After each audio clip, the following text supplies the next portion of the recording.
research project or a lecture recital. And I wanted to give a lecture recital so I could do some speaking and playing about some clarinet works that are influenced by international folk music. So the title is The Clarinet as a Cultural Canvas. It can be very easy to become limited in what we know in the Western music world. So if you dig a little deeper, you find that there are a lot of works from other parts of the world that we don't typically learn about in our curriculum. And that there's lots of research available showing how some of these pieces correlate with the folk techniques of these respective cultures. So I'll be digging into 4 pieces today, 3 unaccompanied solo pieces and 1 duet. Just a little louder, please, Jack. Okay. So, we do know that composers often draw inspiration from the folk music of the respective cultures in their works. So some more commonly known examples are Bartók, specifically his Children's Suite for piano. The first 2 volumes utilize techniques from Hungarian peasant folk music. And then also Appalachian Spring, a symphonic work by Aaron Copland. It's built upon the famed Shaker tune Simple Gifts, and it's part of a trilogy of the 3 suites intended to depict the American landscape, and we use American folk music to do so. So my first piece is 3 Impressions on the Chinese Zodiac by Chen Yi, written in 2024. She is a Chinese-American composer. She holds a professorship at the University of Kansas City in Missouri, and she often blends Chinese and Western traditions in her composition. She's an open advocate for new music, women composers, and composers from Asia and the Americas. So, 3 Impressions on the Chinese Zodiac was commissioned by Juilliard's Music Advancement Program. It's a 3-movement, unaccompanied work intended to portray 3 animals from the Chinese zodiac. So in the first movement, we use some folk tunes and we fragment those a bit. And in the last one, it's purely original music, and we're going to look at that one a bit more on a scale of character. So the first movement is titled Rooster Singing Out in the Morning. There's a folk tune, one folk tune quoted throughout this movement. It translates to "The sun is rising with our joy," and it hails from the Sichuan province. So some commonly noted aspects of the Chinese folk singing technique is that there's a use of the pentatonic scale. There's a straight tone with little to no vibrato, and when vibrato is used, it's used sparingly. There are ornamental glissandi, which are, glissandi are slides on the notes where we either dip or we go up in pitch throughout the sustained note. And also there is a more nasal placement of the vowel compared to modern singing. So this is Zhou Qian singing the first theme from "The Sun is Rising with Our Joy," and I want to draw attention to some of these aspects.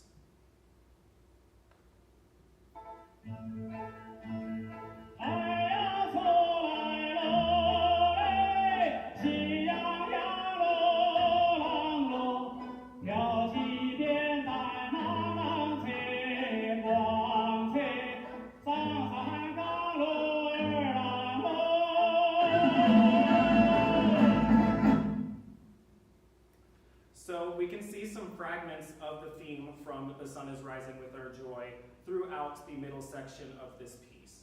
But I also want to draw attention to how Chen Yi chooses to approximate the downward ornamental glissandi that usually come at the end of sustained notes. So it appears that we have them notated in septuplets and sextuplets.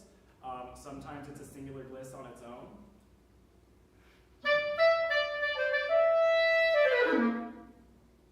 And then sometimes it's fragmented and repeated for extra emphasis.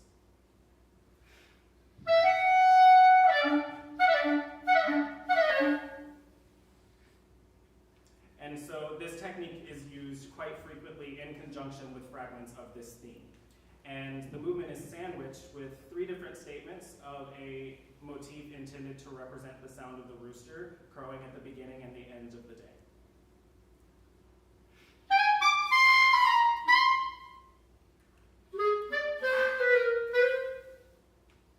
And then at the end.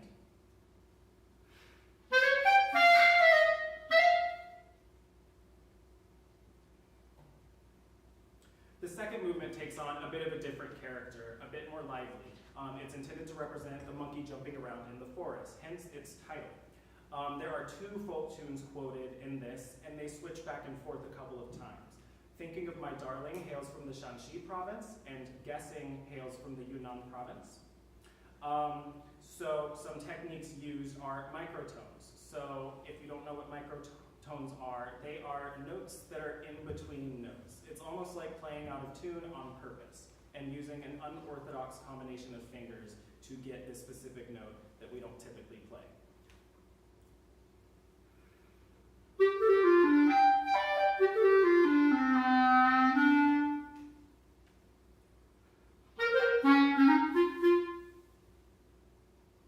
And then there's also many large intervallic jumps to represent not only the movement of the monkey, but also the tonality of the Chinese language itself. So Chinese is a tonal language, all dialects are. So what that means is that any given syllable phonetically is not enough to convey meaning. You have to accompany each word and syllable with a certain pitch pattern. Otherwise, you may be horrendously misunderstood. So here's an example, measures 56 to 61. We're jumping all the way down to the lowest note on our instrument, and then we're going up to perfect fourths that ascend chromatically.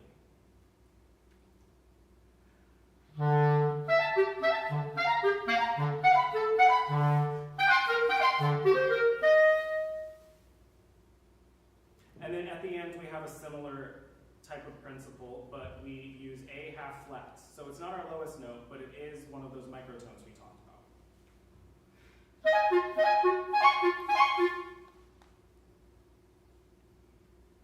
So movement 3 is not based on any folk music at all. It is the tiger walking down from the mountain, so again, a change of character here. It is developed on an original 3-note motif.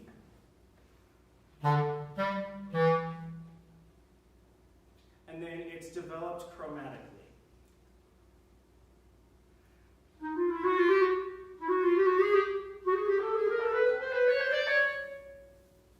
And then just to represent the strength and the might of the tiger, there are many very stately triplet figures that are marcato and also sometimes staccato, so accented and short.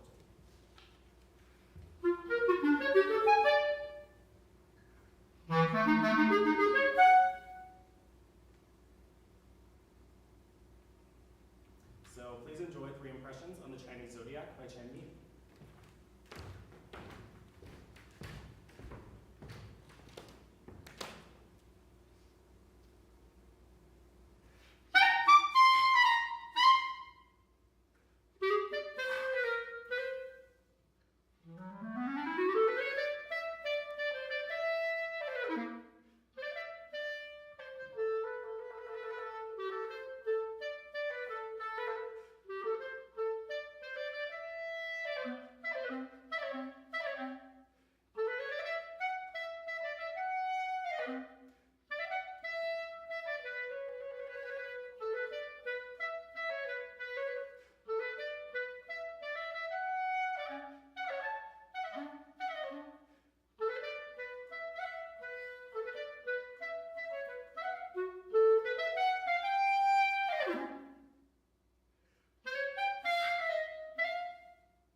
focus from China to South Korea, we have Blush by Jean An. Many of you may be familiar with this one.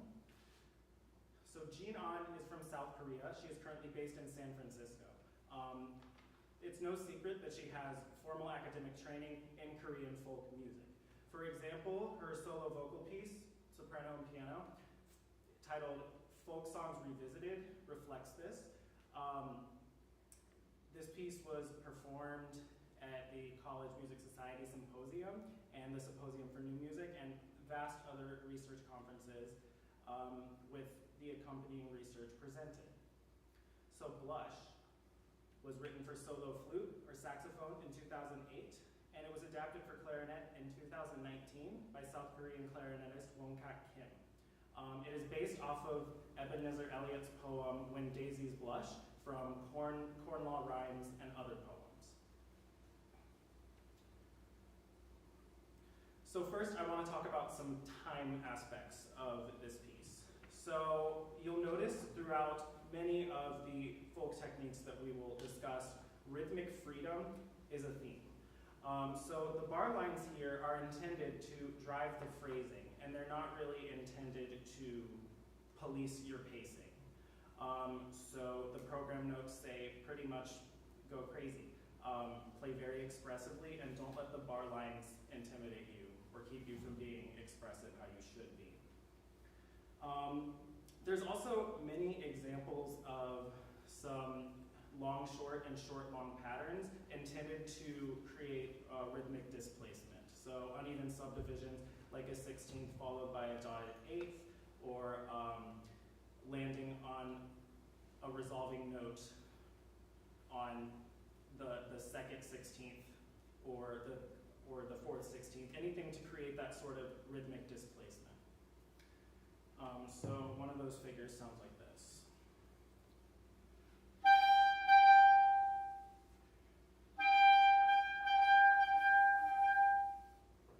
And the following.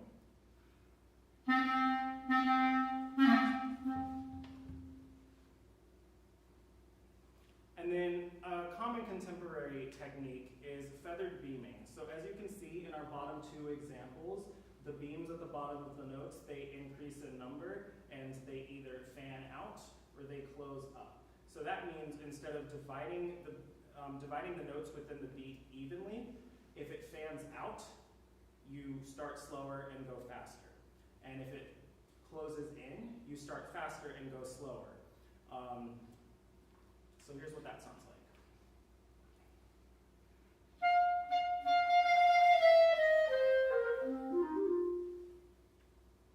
And when it's fast to slow.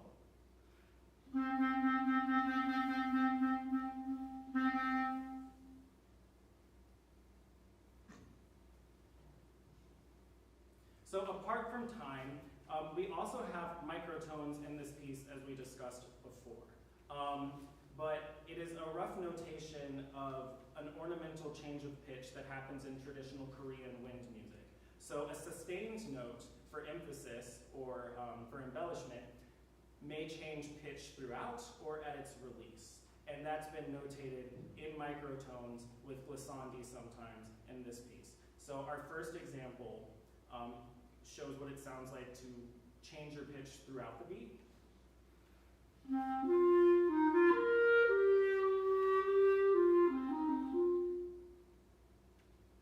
And then changing at the release is also pretty prominent.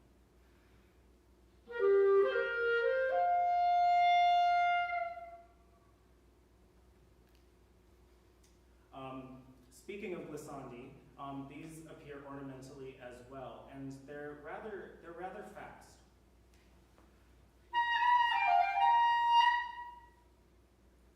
And then we have flutter tonguing, very common contemporary technique in wind music.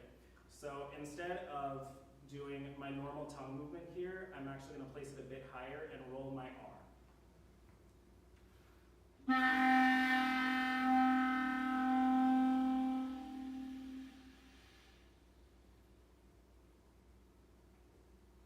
So please listen out for those things, and I hope you enjoy Blush by Jean An.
Nansaigun.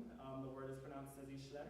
And this is a duet with some Turkish undertones to it.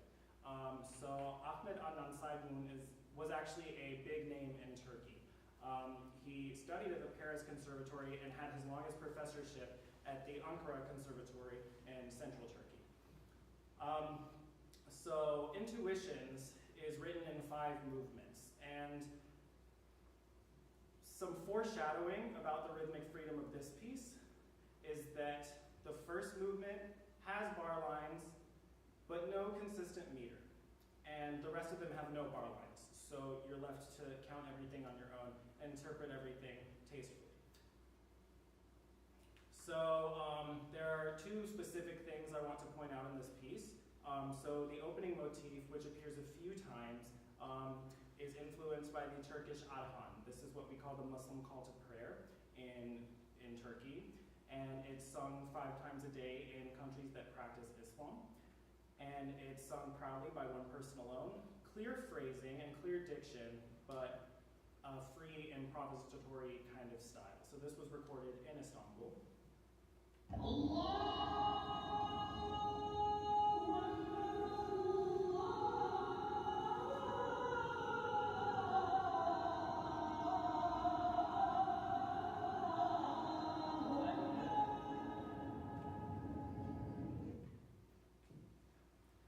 So the adhan motif, it's intended to represent hearing it from a distance. So the opening motif goes as follows.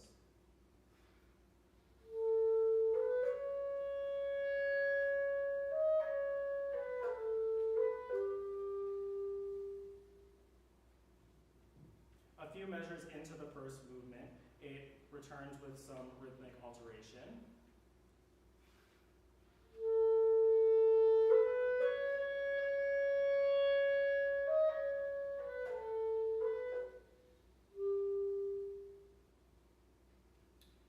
Finally, the theme returns as a small fragment in the 4th movement. Written with a crescendo and with some more rhythmic development, it almost is as if the common folk, the 2nd clarinet, is approaching them, and you can hear them more clearly as you inch forward.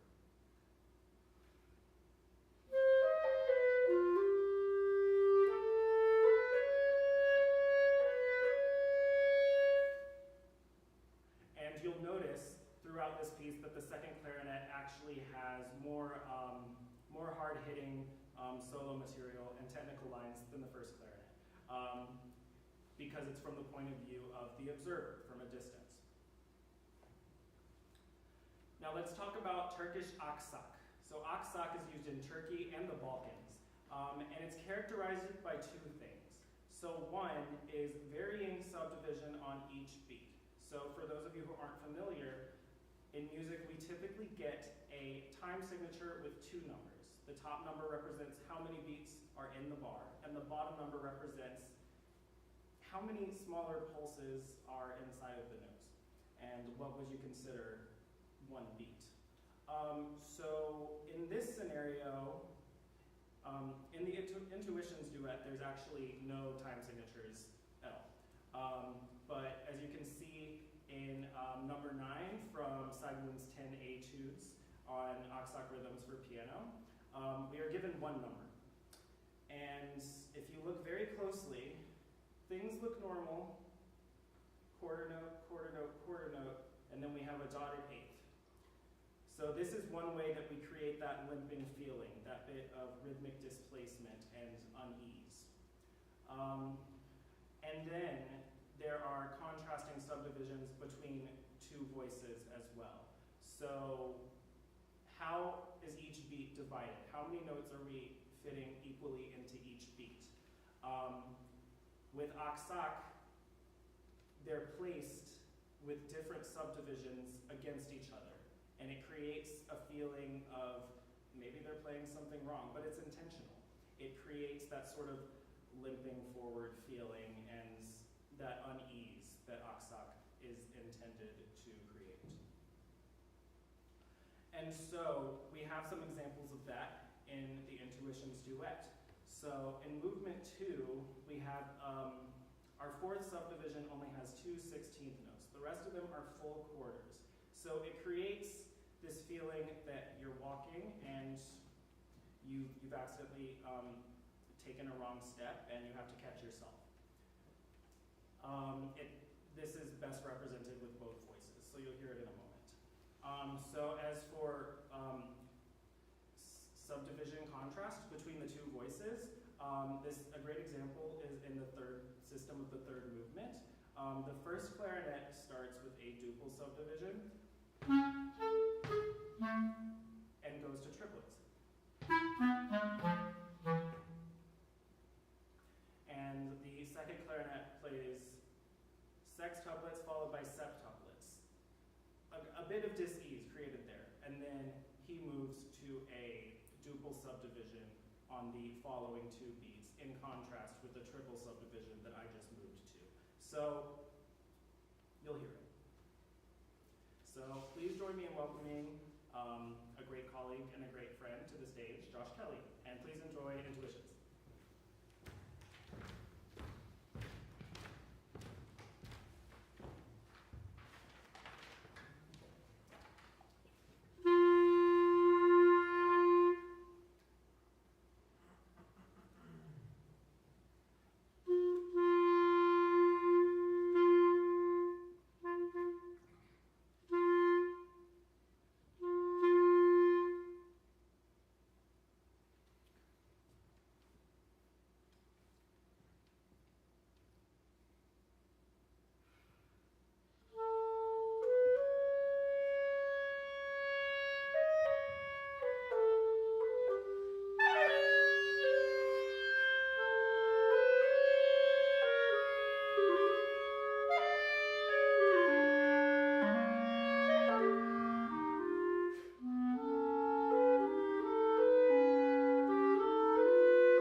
least, moving even further west, we have a Cuban-inspired piece. So this is movement 3 of the Cape Cod Files by Paquito de Rivera, who is Cuban-American. And the third movement is titled Leconerias, and we'll talk about the meaning of that in a moment. So Paquito de Rivera is a Cuban-American composer, clarinetist, and saxophonist. He was the son of the classical saxophonist Tito Rivera, and he was considered a child prodigy. He was a founding member of the Cuban Modern Music Orchestra and uses traditional Cuban style in his works, creating almost a Cuban classical fusion with varying levels of each extreme throughout his works. So Leconerias is a play on words, translating to in the style of Lecona. So Ernesto Lecona is a Cuban pianist and composer who also experimented with this type of fusion. And so we will be going into 3 of the songs that are used in Leconerias and how their style differentiates throughout each section. So the first section is inspired by Al fin te vi, At Last I Saw You. It is the 9th movement of Ernesto Lecona's 19th century Cuban dances for piano. It's often transcribed, not transcribed, performed by jazz combos. It possesses a loving character. It should be performed in a very romantic, outpouring kind of way, but with extra pizzazz and confidence. So the first section should be performed that way as well. A good performance practice for this section in particular, which I've acquired through word of mouth, is taking a 3-2 clave rhythm and putting it over each of the 2 bars. Since we're in cut time, which means essentially you read the music twice as fast as you would in common time, if you accent the notes that way, it will help you with the style. It has been a challenge, but I've really enjoyed it. So the second section is inspired by Gitanerias, which is a movement from Lecona's Suite Andalucia. So this is more militaristic in style, still playfully written, but the rhythms and the character of the piece as a whole makes this a contrasting, more serious section. So less improvisatory and more rigid, more stately. And so it's the performer's job to differentiate this section. So the third and final section is inspired by Siboney. Siboney is an indigenous tribe that inhabited Cuba before Spanish colonization, and they're still considered a symbol for the Cuban people in the modern day. And Siboney, the song by Ernesto Lecona, was written while he was traveling, and he was homesick from Cuba. So the free jazz-like style does return in this section, as it does with the original song. But it's more melancholy, it's more reflective, it's not quite as confident and in your face. What is interesting about this section is that the clarinet starts off playing an accompanying line, something like a bass line, and we don't have the fragments of the melody in yet.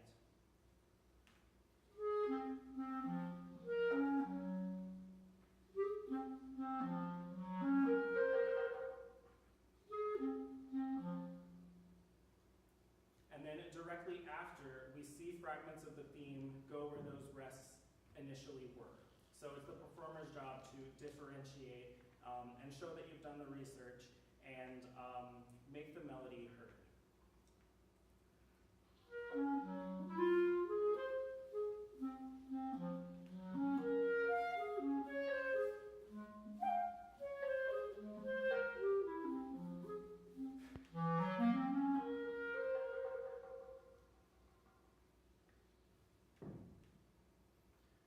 So before I do a full run of Leconerias for you all, I have some closing remarks.